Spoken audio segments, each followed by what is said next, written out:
L'ère nucléaire a plus de 60 ans. Je peux décrire comment ça se passait, une expérimentation souterraine. Hein? 3, 2, 1, 0, on n'entend pas, il n'y a pas de bruit. Hein? Il n'y a pas de bruit. Mais la Terre était soulevée. Nous sommes sous la menace d'armes de plus en plus perfectionnées. En 2000, 188 États signataires du traité de non-prolifération se sont engagés à procéder à l'élimination totale des armes nucléaires. Les États-Unis y ont mis un frein. Cela dit, la Russie, la France, la Chine et le Royaume-Uni ont aussi une part de responsabilité. Les accords sur le désarmement ne sont pas respectés. Aujourd'hui, les dirigeants de certains pays peuvent bafouer le droit international parce qu'ils ne rencontrent pas chez eux assez d'opposition pour les forcer à respecter ces principes de base. La Polynésie française a été projetée au cœur des essais nucléaires. Nous, on a accompagné au point zéro, avec des armes, prêts à tirer. Je me demande, tirer sur qui? Peut-être sur des crabes. Il y a peut-être une invasion russe ou américaine pour venir voir, je ne sais pas. Après la guerre froide et la chute de l'Union soviétique, on a cru que les armes nucléaires avaient disparu. Aussi, beaucoup de militants pacifistes ont alors décidé de se battre pour l'environnement ou contre la mondialisation. Résultat, aujourd'hui, personne ne descend dans la rue pour exiger le désarmement et la non-prolifération. Le danger grandit. Le mouvement antinucléaire se réveillera-t-il?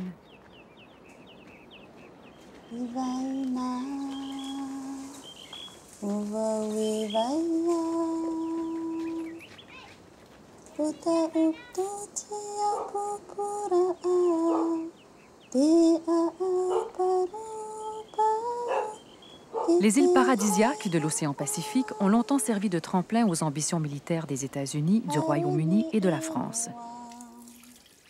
À partir de 1966, en Polynésie française, l'atoll du Grand Secret, ou Moruroa, a résonné pendant 30 ans au rythme des essais nucléaires conduits par l'armée française. Hey, j'aime bien quand je chante. Mais Moruroa a aussi été le point zéro de la lutte antinucléaire internationale. Pour la jeune Tahitienne Moréa, son pays de paradis a été abîmé et sa collaboration au développement de l'arme atomique est une blessure toujours béante. Le général de Gaulle, quand il disait oui, la Polynésie est fière de participer à ce que deviendra la République, c'est-à-dire une grande force nucléaire, mais moi, je suis écœurée de ça. Cette bombe, on nous l'a imposée. Donc, en fait, il nous rend coupables aussi, finalement, victimes et à la fois coupables de ce qui nous arrive et de ce qui pourrait arriver si un jour la France devait utiliser son armement nucléaire. Voilà. Et là, je trouve ça impardonnable.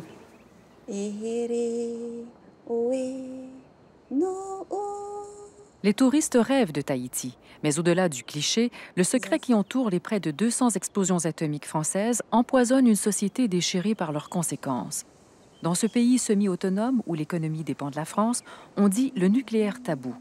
Malgré la censure, Moréa n'a pas envie de se taire.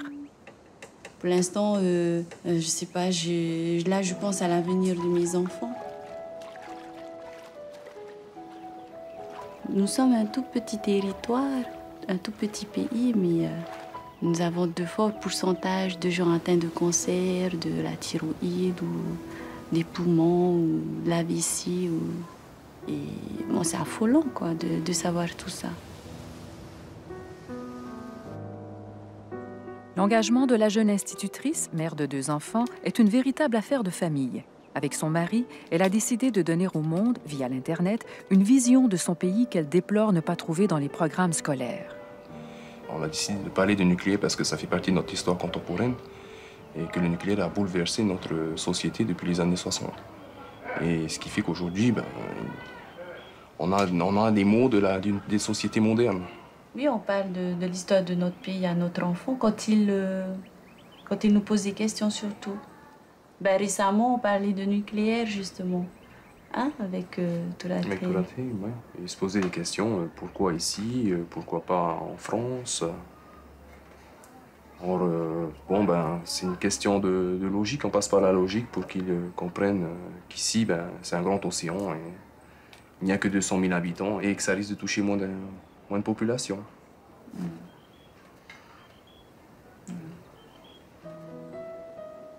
Mon père, il est vice-président du parti indépendantiste et il a participé à de nombreuses manifestations antinucléaires.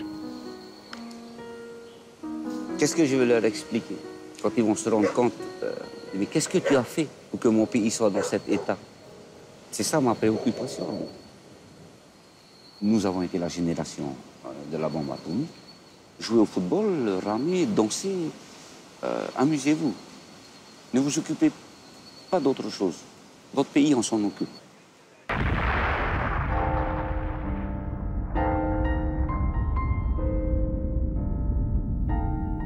La France garde sa force nucléaire parce qu'elle a besoin de cette dissuasion nucléaire pour décourager les entreprises menaçantes des uns et des autres par rapport à ses intérêts vitaux. C'est la doctrine qui a été établie dans les années 60 et qui reste valable. La direction de l'Église, et j'en suis un, depuis 63, on n'a jamais été d'accord avec les essais nucléaires. Nous ne pouvons pas être d'accord avec des engins de destruction massive. C'est pas possible. D'ailleurs, c'est pas à partir de la bombe française. Et nous étions contre les essais nucléaires américains au Marshall. Oui, oui, oui. Bien avant la France, en 1946, les États-Unis puis la Grande-Bretagne choisissent le Pacifique pour procéder à leurs essais. Mais leurs champignons atomiques sont empoisonnés. Des résidus radioactifs retombent à la surface du globe et menacent la santé des populations à travers toute la planète. En 1958, 11 000 scientifiques signent une pétition contre les essais et Campaign for Nuclear Disarmament mobilise la première contestation populaire mondiale. 1963, les deux puissances de l'Ouest et l'URSS sont forcées de signer un traité d'interdiction des essais atmosphériques. La France ne se sent pas tenue par cet accord et suspend toujours ses bombes à des ballons. Jusqu'en 1974, 46 bombes explosent dans le ciel bleu polynésien. Le mot « environnement » semble lui être indifférent, ce qui n'est pas le cas des fondateurs de Greenpeace. On a conçu la campagne contre la France pendant la première campagne contre les États-Unis. Les Américains faisaient des essais, mais ils étaient souterrains. La France, elle, procédait encore à ses essais dans l'atmosphère. Greenpeace est né à Vancouver en 1971. Son premier objectif est l'arrêt des essais nucléaires dans le Pacifique. Très vite, les militants canadiens font voile vers Moruroa. Ils trouvent un allié dans la Nouvelle-Zélande qui porte plainte devant la Cour internationale de justice et contraint la France à abandonner les essais atmosphériques. 1975, ces bombes explosent de nouveau, mais dans le socle corallien, puis sous le lagon de Moruroa. L'ère des expérimentations souterraines commence. Elle durera plus de 20 ans.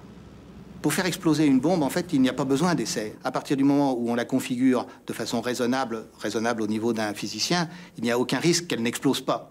Le problème, c'est donc de savoir exactement dans quelles conditions elle va exploser, avec quelle puissance elle va exploser.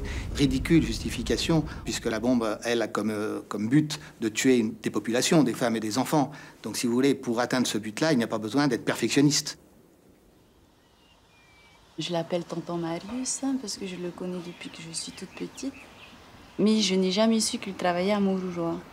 J'ai demandé à mes supérieurs, je veux être protégé. Pourquoi eux, ils sont protégés, hein, et moi, je ne suis pas protégé avec ma tenue de gendarme kaki, court, kaki, le képi, tout ça. Et eux, les missionnaires, ils étaient recouverts, protégés, des cheveux à la plante des pieds. Et nous, les Polynésiens, et nous. On est plus costaud. On est plus costaud à recevoir une dose de rayon. Je ne sais pas, c'est peut-être le fait de manger du pouata au fait ou du fafarou treveli, je ne sais pas. Ce que je déplore, c'est au niveau des Polynésiens qui, lorsqu'ils me rencontrent parfois, jouent sur la carte pour la France, injecte des milliards ici, profites-en au lieu de raconter des conneries, tout ça. Et puis, il faut arrêter votre association de Mouloud et Tato. Cette association, elle est toute jeune, 2001, hein, c'est ça, t'entends, hein? Ouais. Et donc, l'année dernière, j'entendais Roland Oldham, le président de l'association, à la radio, qui faisait un appel aux jeunes, qui les interpellait pour justement qu'ils s'intéressent un peu plus aux problèmes du nucléaire. Donc, c'est comme ça qu'on a intégré l'association. Les essais nucléaires ici ont cassé la société polynésienne. Pas simplement sur le plan de la santé ou environnement, autre chose, mais vraiment, les structures de cette société-là ont été cassées. Arrêter le nucléaire, ça veut dire quoi? Plus de travail, plus d'argent, plus d'économie. On va tous mourir de faim. Parce que c'était ça le message de l'État.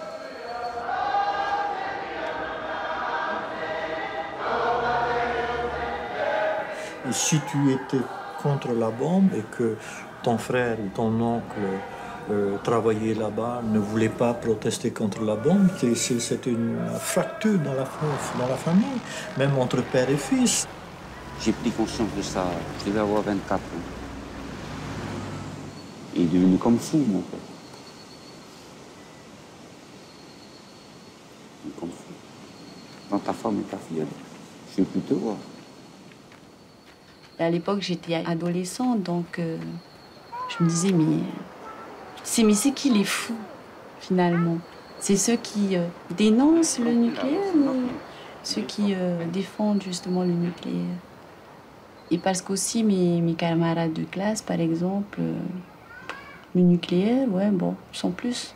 Bon, c'est une bombe qui explose, voilà. Lorsqu'on parlait de... Ah, il y a un militant qui a été pris par la gendarmerie, un militant qui a été mis dans les cachots. Je pense que dans son esprit, mais pourquoi toujours mon père? C'est vrai que l'époque où il était en prison, ça m'a choquée parce que je trouvais que c'était un peu trop de sacrifice.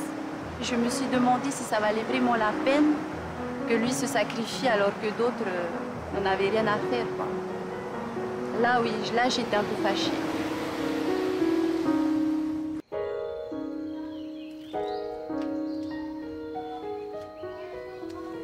Lors de nos différents voyages avec mes parents en Nouvelle-Zélande, j'ai eu le temps de rencontrer quelques membres de Greenpeace. Je trouve quand même qu'ils ont eu du courage de traverser une partie de notre océan pour essayer d'arrêter du moins quelques campagnes nucléaires. Mais bon, ça aurait été beaucoup plus intéressant que notre peuple se soulève en masse, justement. Greenpeace agace l'armée française. 10 juillet 1985. En Nouvelle-Zélande, alors que les militants s'apprêtent à faire route vers Moruroa, la France ordonne de couler leur bateau, le Rainbow Warrior, ancré dans le port d'Auckland. L'attentat, baptisé Opération Satanique, provoque un tollé de la communauté internationale. C'est une publicité phénoménale pour Greenpeace. Mais c'est 10 ans plus tard, en 1995, lorsque Jacques Chirac, le président de l'époque, ordonne la reprise des essais nucléaires, que Tahiti bascule. En fait, la première manifestation qu'on a faite, c'était en 1994, un an avant. Mais en 1995, si tu te rappelles, on s'est retrouvés dans le hall de l'aéroport, tous les deux. Et donc, on voyait les CRS qui tiraient sur les militants. C'était bizarre. Moi, j'ai l'impression qu'on était devant un grand écran de cinéma. C'était très, très fort. Sur le coup, c'était un sentiment de haine. Là, je dirais que le peuple polynésien, c'est unique pour dire non. S'il vous plaît, M. Chirac, arrêtez.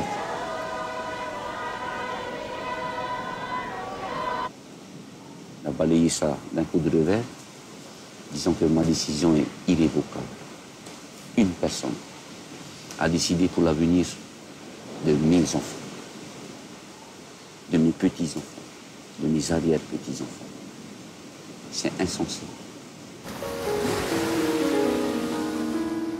1996, la France procède à son dernier essai nucléaire en Polynésie, en réalité le tournant d'un programme de recherche à long terme.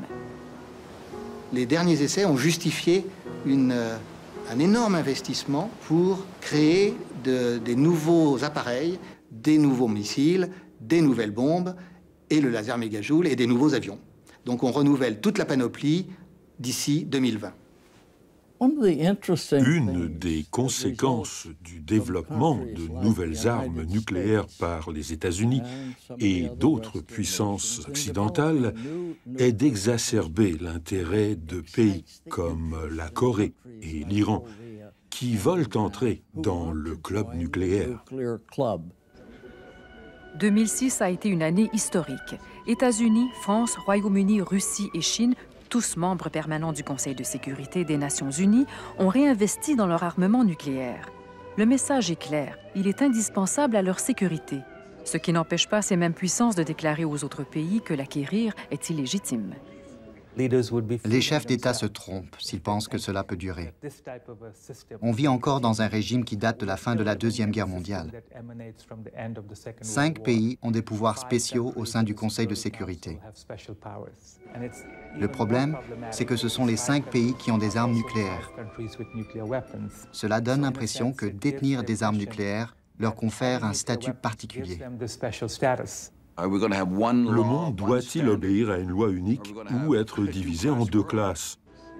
De plus en plus, les pays en voie de développement refusent de vivre dans un monde divisé en 2 classes. Certes, nous sommes français, mais des Français de bas de gamme, de seconde zone. D'ailleurs, tu te rappelles ce que notre petit garçon nous a répondu l'autre jour? Si nous avions été polynésiens, jamais nous n'aurions eu des essais nucléaires. C'est ce que j'ai pensé à ce moment-là. Je pense que le jour où on sera indépendant, ce jour-là, on aura toute la lumière sur les essais, voilà, et sur les conséquences. Il faut arrêter de prendre notre population pour ce qu'elle n'est pas, c'est-à-dire ignorante. Nous ne sommes pas des ignorants. Aujourd'hui, nous voulons la vérité et je pense que nous l'aurons. En mai 2006, sous la pression des travailleurs de Moruroa, le gouvernement français publie une brochure de quelques pages où il admet avoir relevé des retombées radioactives à travers toute la Polynésie française. Là, je vois tir Capricorne, tir Centaure, en fait, qui ont été effectués l'année de ma naissance.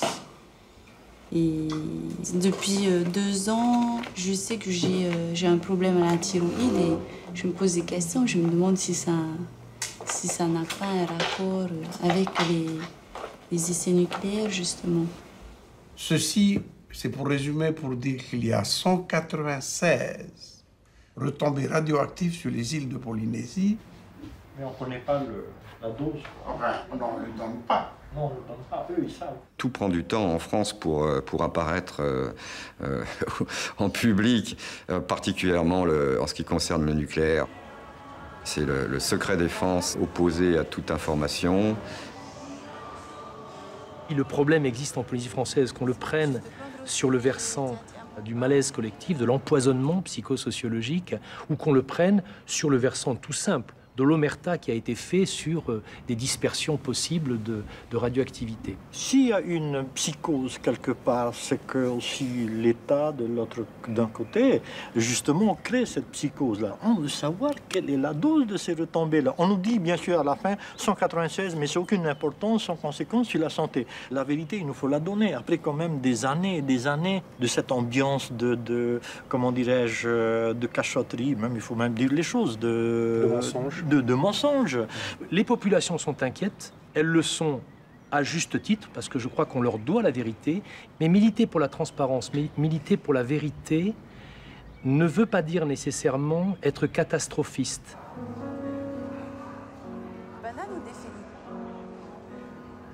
Nous avons un taux un peu plus important de cancer de la thyroïde, par rapport à certaines régions beaucoup plus important. Si nous avons un peu plus de leucémie qu'ailleurs, c'est probablement tout simplement dû à la bombe. Mais ça mérite des démonstrations.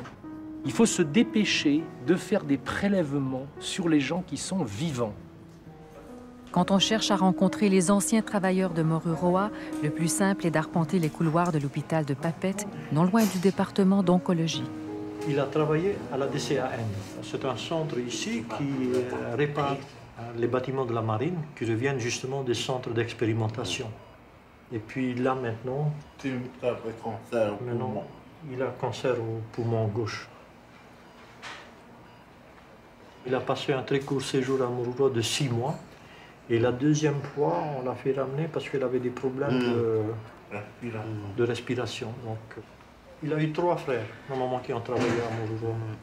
Et puis les 3 sont décédés. Ah. Ouais. Ils sont décédés. C'est son épouse, elle a... C'est de la thyroïde. Et ça commence après, regarde. Et après, ça va venir là. Mais je dis pas ça vient de Moruroa, non, je peux pas. On n'a pas de preuves scientifiques, mais quand même, on se pose beaucoup de questions par rapport à ça. Du tout. Ça ne veut pas dire que nous sommes là pour critiquer les trucs, non. Puis, donc, en plus de la gravité de leur maladie, si tu parles, on t'insulte, on te dit tout ce que tu veux, c'est de profiter de l'argent de la France. Je préfère mon mari que l'argent. Hein? Déjà, la maladie s'est aggravée et puis il va nous quitter. Alors, ça fait mal pour moi. Je ne compte pas les sous. Et oui, c'est ça.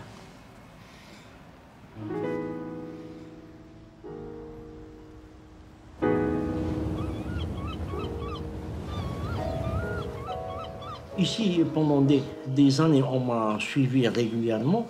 Je n'étais pas foutu de découvrir mon rein malade avec une tumeur. Hein? J'attends que l'on me dise clairement, ta maladie, c'est dû parce que tu as mangé trop de cochons, tu as mangé trop de ça, ou alors c'est dû au nucléaire. Mais qu'est-ce qu'on a fait? Il faut arrêter. On t'impose une saloperie et après, allez les gars, ciao, et puis ne vous en faites pas, vous pouvez continuer à manger le poisson, vous pouvez le cultiver, tout ça, et puis il n'y a aucun problème. Si, il y en a un petit peu, mais c'est pas grave. C'est propre.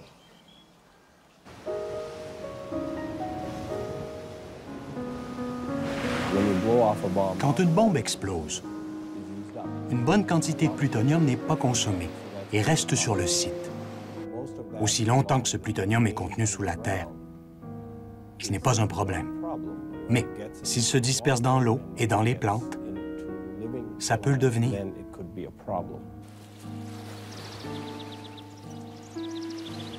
Quel est l'héritage de 152 essais nucléaires? C'est 700 kilos de plutonium au fond de Moruroa. Qu'est-ce que ça veut dire? Le plutonium, 1/10 de millionième de gramme, crée un cancer. Sa moitié de vie radioactive, c'est 24 400 ans. Voilà, donc tant qu'il y en a, en fait, ça fait plus de 240 000 ans pour qu'on puisse considérer qu'il est devenu inoffensif. Dans plusieurs pays, les institutions en charge des essais nucléaires présument que le plutonium ne voyage pas. En fait, on est loin de la vérité. Les recherches du gouvernement américain montrent qu'en 40 ans, le plutonium d'un site des essais au Nevada s'est considérablement déplacé.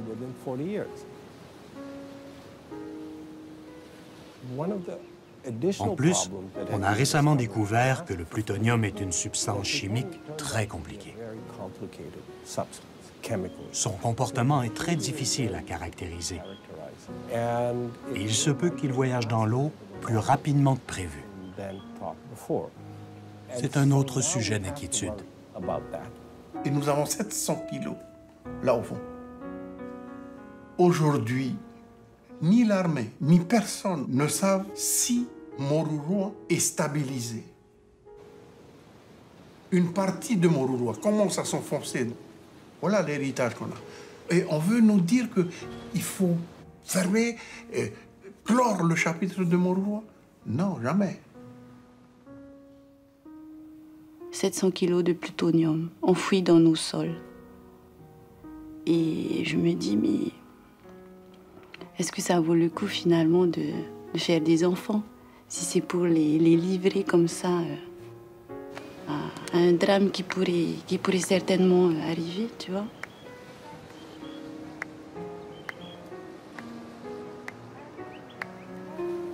Il suffirait qu'un tsunami nous tombe dessus pour que voilà. Enfin, c'est... Je sais pas, quand je l'ai entendu raconter tout ça, je me suis revue avec ma fille, elle qui m'embrassait, qui m'enlaçait, puis je me suis dit, mince, si je ne fais pas quelque chose pour elle, un jour elle me le reprochera. Et je pense que c'est ce qui me motive dans le fait de lutter contre le nucléaire et pour l'indépendance de mon pays. Les retombées des essais français ont dépassé les frontières des îles polynésiennes. Elles ont provoqué la colère de la Nouvelle-Zélande, devenue le chef de file de la lutte antinucléaire internationale, et le mouton noir du troupeau des puissances de l'Ouest. Et oui, cas unique, la Nouvelle-Zélande refuse d'appuyer sa défense sur l'arme nucléaire. Mais ici, le nucléaire est frappé d'interdiction. C'est la loi. Les jeunes sont fiers de la politique de dénucléarisation de la Nouvelle-Zélande. Mais on est devenu complaisant. On se sent en sécurité. Il y a aussi d'autres enjeux. On pense souvent que le mouvement pacifiste, ce sont des vieux hippies et des barbes grises. C'est terrible, mais c'est ça. La paix n'est plus inscrite à l'agenda de la jeunesse néo-zélandaise qui regarde surtout avec angoisse fondre les glaces de l'Antarctique. Mais Annie s'est donné pour mission de remettre le mouvement au goût du jour. Je coordonne le recrutement des jeunes à la Fondation pour la paix. Récemment, j'ai été au Festival de la jeunesse du Pacifique à Tahiti. Et là, j'ai rencontré des gens de 27 pays. Et pour la première fois, j'ai senti que la Nouvelle-Zélande n'était pas isolée et que c'était un grand pays par rapport aux nations des îles du Pacifique.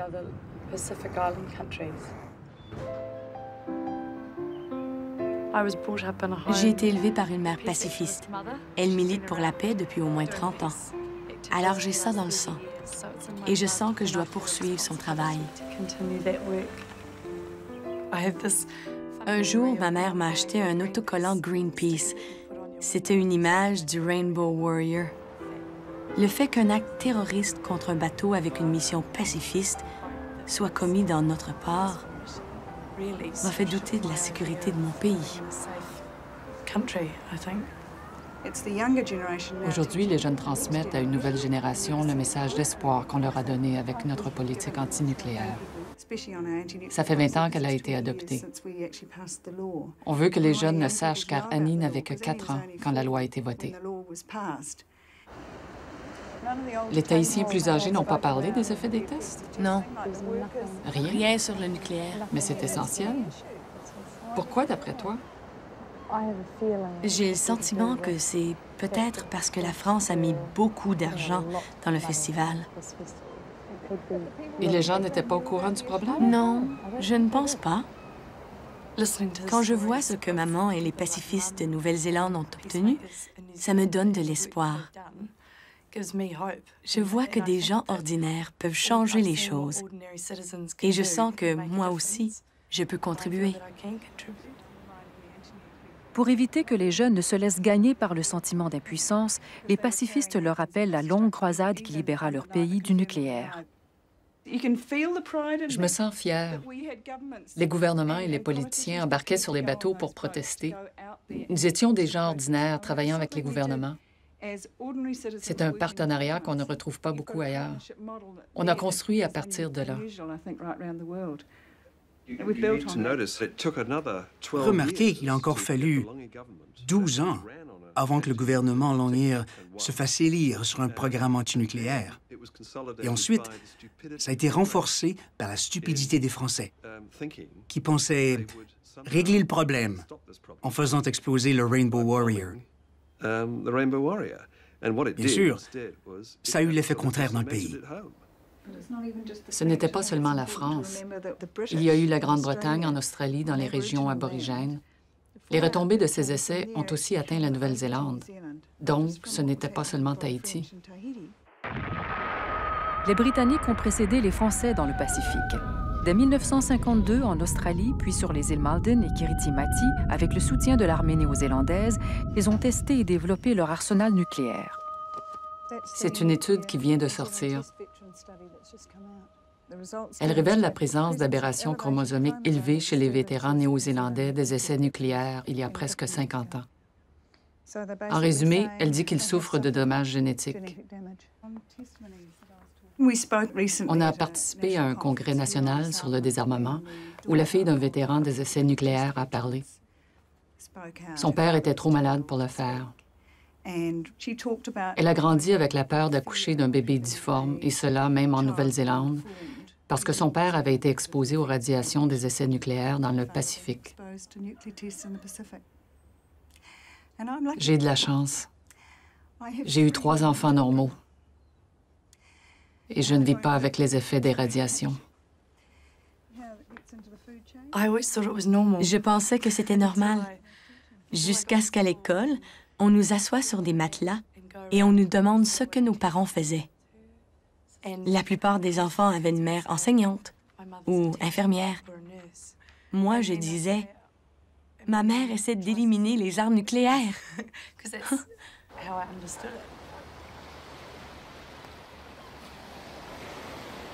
Rob Green a été commandant de la marine. Aujourd'hui, il travaille au Centre de désarmement et de sécurité de Christchurch. Pendant les années 70, je pilotais des hélicoptères de combat anti-sous-marins. J'ai dû apprendre à mon équipe l'utilisation d'une bombe nucléaire anti-sous-marin.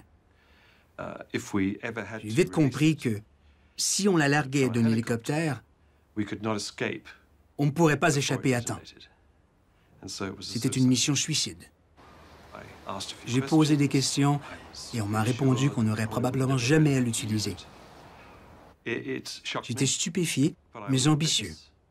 Personne d'autre ne se plaignait et on nous persuadait que c'était la seule façon de conserver l'indépendance de la Grande-Bretagne.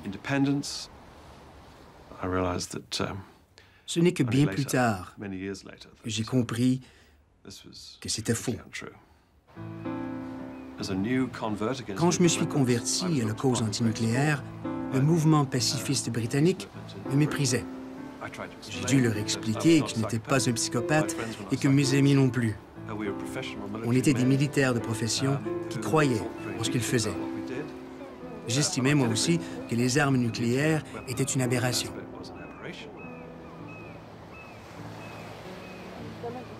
Heureusement qu'il y a des gens comme Rob qui, même avec le doigt sur la détente, savent suivre leur conscience et agir. Je n'arrive pas à t'imaginer comme ça, prêt à tirer. Et maintenant, je le vois si passionné par ce qu'il fait. C'est un autre homme. Qu'est-ce qu'on dit? Qu'il n'y a pas plus passionné qu'un converti? On dit qu'ils en font toujours trop parce qu'ils comprennent l'énormité de ce qui se passe. Le Pentagone et les autres disent de ne pas s'inquiéter. Tout le monde est bien entraîné. Il y a plein de systèmes de sécurité. On ne peut pas déclencher une guerre nucléaire par accident. Mais les armes nucléaires sont faites pour être utilisées. Le risque d'un tir par erreur n'est pas nul. Surtout quand il y a des milliers d'armes nucléaires en état d'alerte extrême aux États-Unis et en Russie. Les États-Unis ont largué à peu près 11 bombes atomiques par accident, dont 4 au large de l'Espagne, et une ici, aux États-Unis, dans un marais, où elle y est toujours d'ailleurs. On ne l'a jamais retrouvée. Le nucléaire est un enjeu tellement énorme, avec des risques tellement importants qui lui sont associés, qu'il y a une tendance, naturellement, à jouer un double jeu qui consiste à dire nous réduisons, mais en maintenant des niveaux quand même extraordinairement élevés. Les militants accusent les puissances nucléaires de jouer avec le feu. Selon eux, l'humanité a juste eu beaucoup de chance depuis 60 ans. Elle peut tourner. Il faut donc se débarrasser des armes une fois pour toutes.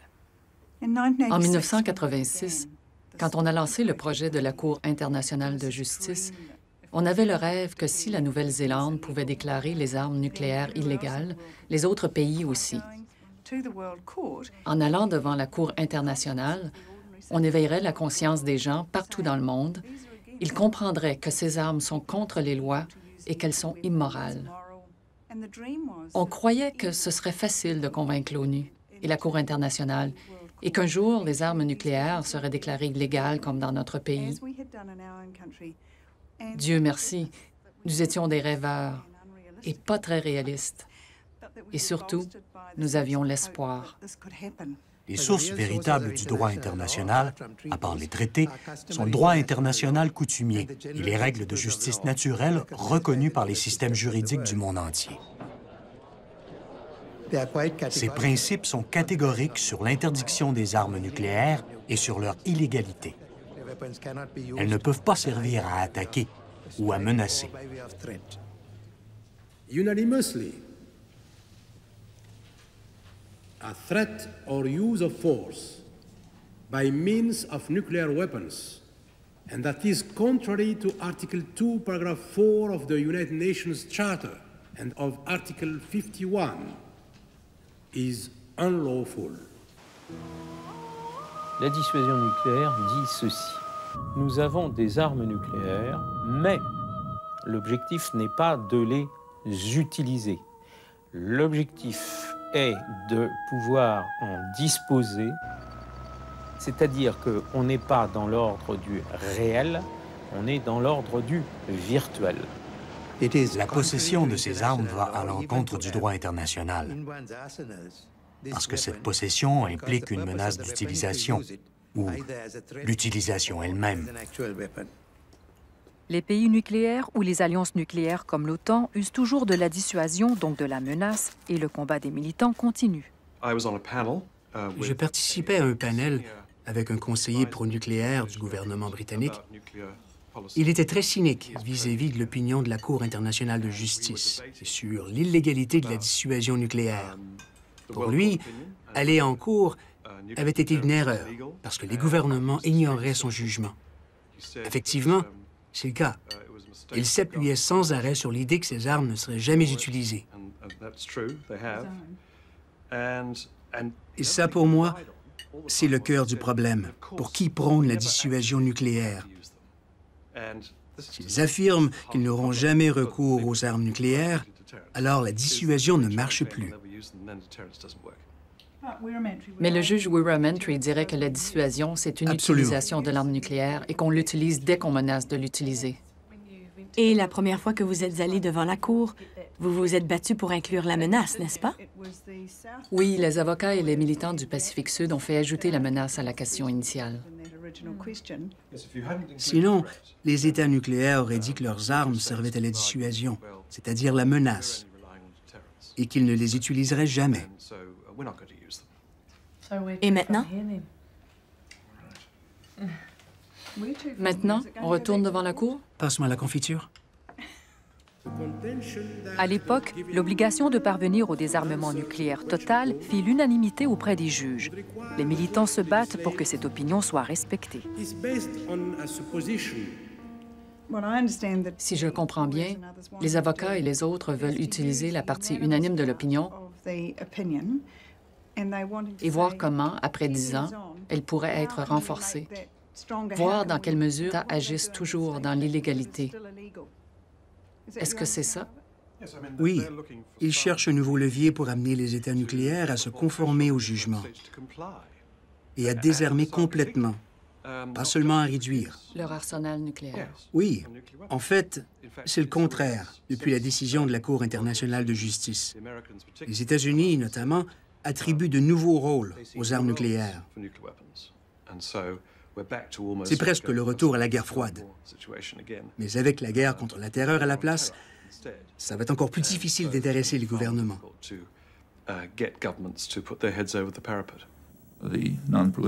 Le traité de non-prolifération est une feuille de route pour éviter la destruction de l'espèce par une guerre nucléaire. Les États signataires ont accepté de bonne foi de procéder à l'élimination des armes nucléaires. Aucun n'a respecté le traité. Ils préfèrent dénoncer les violations des autres. Les États qui sont des policiers sur la scène mondiale, c'est-à-dire les puissances nucléaires, enfreignent eux-mêmes la loi qu'ils veulent que les autres respectent. Si un policier enfreint la loi, il ne peut pas s'attendre à ce que les autres pays la respectent. Le seul système acceptable doit être perçu comme non discriminatoire et juste. Donc, s'appliquer à tous les pays de la même manière. De nos jours, on divise les pays du monde en bons et en méchants. État voyou, axe du mal, par exemple. Cette démarche ne fonctionne pas. Ce n'est pas difficile de se rappeler que dans les années 80, Saddam Hussein, en Irak, était un ami de l'Occident.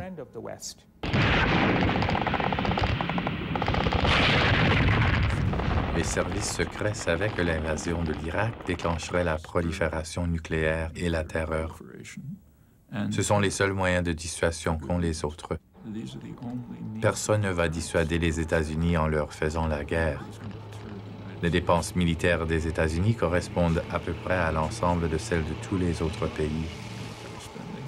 Les seuls moyens de dissuasion sont les armes nucléaires et la terreur. La nervosité des militants s'explique aussi par The Nuclear Posture Review. Dans ce document classé de l'armée américaine, les garanties de sécurité qui protégeaient les pays non détenteurs de l'arme contre une offensive nucléaire sont annulées. À la stratégie de dissuasion s'ajoute celle de l'action. Les arsenaux doivent donc être modernisés pour être plus faciles d'utilisation. Cette véritable renaissance nucléaire a provoqué en France comme au Royaume-Uni un enthousiasme inattendu. Comment le Royaume-Uni peut-il dire qu'il a besoin d'armes nucléaires pour sa survie ou sa sécurité? Mais qu'il l'attaque. C'est étrange, mais certains pensent qu'il faut des armes nucléaires à cause des terroristes. Peuvent-ils utiliser leurs bombes atomiques contre les terroristes? Ce serait vouloir tuer des moustiques à coups de canon. Les Britanniques auraient un plus grand rôle dans l'histoire s'ils laissaient tomber leur programme.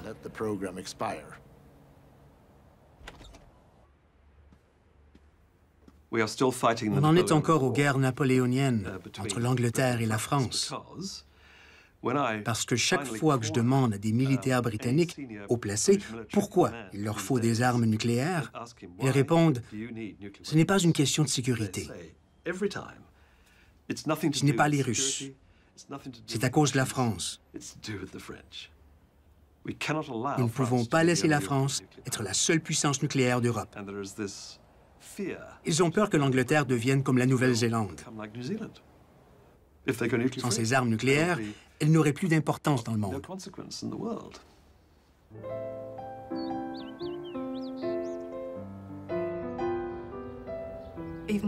Même si je milite, je me suis souvent découragée. Toute cette discussion sur la réalité des armes et de la menace nucléaire. Parfois, j'en ai assez et je perds espoir. Mais je pense aussi qu'il faut faire quelque chose et que si je suis dans une position où je peux faire quelque chose, je le ferai. À l'époque, nos parents prenaient leurs planches de surf et leurs barques et ils allaient protester. Mais les jeunes d'aujourd'hui ne protestent plus comme ça. We don't go out there and protest like that nowadays. And maybe there are also probably different means of protesting nowadays. Like there's so many petitions online now which people can sign, which is in a way quite a shame because I think the belonging and enthusiasm which comes from live sort of active protests is gone, and solidarity emerges from that, which I don't think exists so much amongst young people nowadays. Yeah, it might be that. Which is a shame. Protests aren't as visible. Yes. Before the invasion of Iraq, there were millions of people protesting, and still, there was 1 million people in London, and the UK still went to war. True. So, I mean, it's not necessarily, you got to convince the public, all of the public. Say suddenly we were going to be, if we're going to be nuclear friendly. Yeah, and we're going to be reintroduced into our country, then I think the mobilisation that would occur would be massive. Yeah, like no one's doing anything at the moment because it's kind of, the feeling is still there, the kind of pacifist stance is definitely still there. Yeah. Je pense que beaucoup de jeunes s'intéressent à ces questions, mais qu'ils sont complaisants et dépassés par ce terrorisme que les médias leur jettent à la tête. Qu'est-ce qu'on peut faire? Le mouvement pacifiste peut dire à l'humanité, si on continue de dépenser $1 billion par an en armes, on va finir par tout faire sauter. Ces armes tuent les gens. Mais tant que les gens ne le voient pas eux-mêmes, ils ne se réveillent pas. En juin 2006, les militants canadiens sous l'égide du Forum pour la paix ont tenté une résurrection du mouvement. Les dépenses militaires du monde en pleine ascension, plus de 1,1 trillion de dollars, avaient créé une commotion dans la conscience de ceux qui avaient vécu la guerre froide. Le mouvement antinucléaire du début des années 80 a sans doute été le plus grand mouvement pacifiste non violent de l'histoire et le plus efficace. Les États-Unis se préparaient à augmenter rapidement leur capacité nucléaire offensive, mais l'administration Reagan a dû reculer et a dû récupérer la rhétorique du mouvement pacifiste pour poursuivre ses programmes. C'est l'origine de la guerre des étoiles. Nous ne cherchons pas à attaquer, nous voulons juste éliminer les armes nucléaires. Si on mesure le mouvement pacifiste d'après le nombre de manifestants, en 1982, au plus fort de la guerre froide, 1 million de personnes ont défilé à New York. L'an dernier, à la conférence de révision du traité de non-prolifération, il y avait 40 000 manifestants. C'est une grosse différence, c'est vrai. Le mouvement pacifiste est désorganisé. Pas entièrement, mais considérablement. Pourtant, la leçon est claire. Un mouvement populaire, politique, non violent peut tout changer. Tout. Malgré l'importance de la prolifération nucléaire, je doute qu'il y ait une personne sur 1000 qui s'en préoccupe. L'administration Bush... C'est la surprise quand on découvre un jeune qui se passionne pour la non-prolifération nucléaire. Ce cas d'espèce à 15 ans, il s'appelle Raphaël. Je vous remercie car vos discours m'ont inspiré. J'ai créé un club pour le désarmement nucléaire à mon école et j'ai réussi à intéresser d'autres étudiants. Quand j'ai compris à quel point la situation était grave, grâce à différentes personnes, des conférenciers et mes recherches sur Internet, ça m'a bouleversé et j'ai voulu faire quelque chose. Venu de New York, nous avons la chance d'accueillir une activiste, une conférencière sur le désarmement nucléaire, une réalisatrice, une conseillère, etc. Kathleen. L'efficacité d'un mouvement social est difficile à cerner, mais elle dépend de la créativité du mouvement lui-même, des idées, des images et des histoires qu'il utilise. C'est pour cette raison qu'on a fait voile jusque dans les zones des essais nucléaires. La puissance explosive totale pendant la Deuxième Guerre mondiale était d'environ 3 mégatonnes. Cela inclut les bombes d'Hiroshima et de Nagasaki, toutes les bombes et les balles. Voici la puissance de feu totale de la Deuxième Guerre mondiale. Maintenant, vous allez entendre un deuxième son. La puissance de feu de l'arsenal nucléaire mondial aujourd'hui.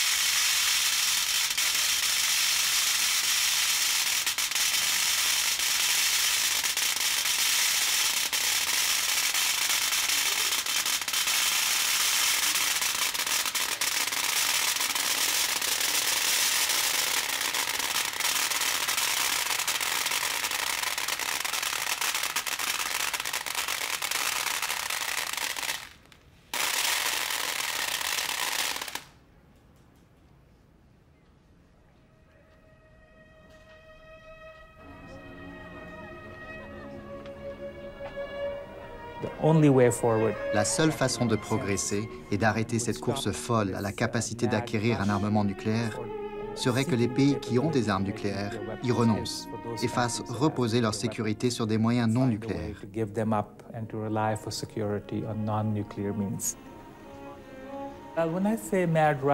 Quand je dis course folle, ces 2 dernières semaines, 5 ou 6 pays se sont dit intéressés à développer la capacité d'enrichir l'uranium.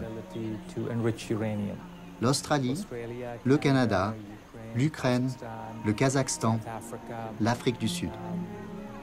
Ces pays disent qu'ils ne veulent pas être à la traîne. Le Canada vise un faible enrichissement, très loin du niveau nécessaire aux armes nucléaires. Néanmoins, la technologie de l'enrichissement de l'uranium est la même. On appelle ça la prolifération latente. Les technologies pour fabriquer des armes nucléaires sont en place, mais on arrête l'enrichissement lui-même bien avant. Où sont les Canadiens dans tout ça? Selon le pourcentage du produit national brut, nous avons été le 3e pays du monde impliqué dans le maintien de la paix. Aujourd'hui, nous sommes 19e. Il fut même une époque où nous menions la lutte contre la prolifération nucléaire et contre la militarisation de l'espace. Le Canada est coincé parce que c'est un membre de l'OTAN. Et l'OTAN est une alliance nucléaire. C'est comme la mafia. Ils sont commis. Visiblement, notre politique étrangère et militaire va être bouleversée. C'est une grave menace pour notre engagement historique pour la paix et le désarmement. 188 pays ont signé le traité de non-prolifération. Ces pays ont reconnu que le monde pouvait se libérer de la menace nucléaire. Pourtant, ce n'est pas le désarmement promis qui domine le calendrier des puissances détentrices de l'arme atomique, mais bien les milliards de dollars investis dans le renouvellement des arsenaux. Les jeunes générations, héritières de ces milliers de bombes, auront-elles autant de chances que leurs parents? Vivront-elles sans voir une explosion nucléaire accidentelle ou planifiée? Peut-être, peut-être pas. Mais en attendant le respect de la loi internationale et des traités, que la bombe soit avec toi.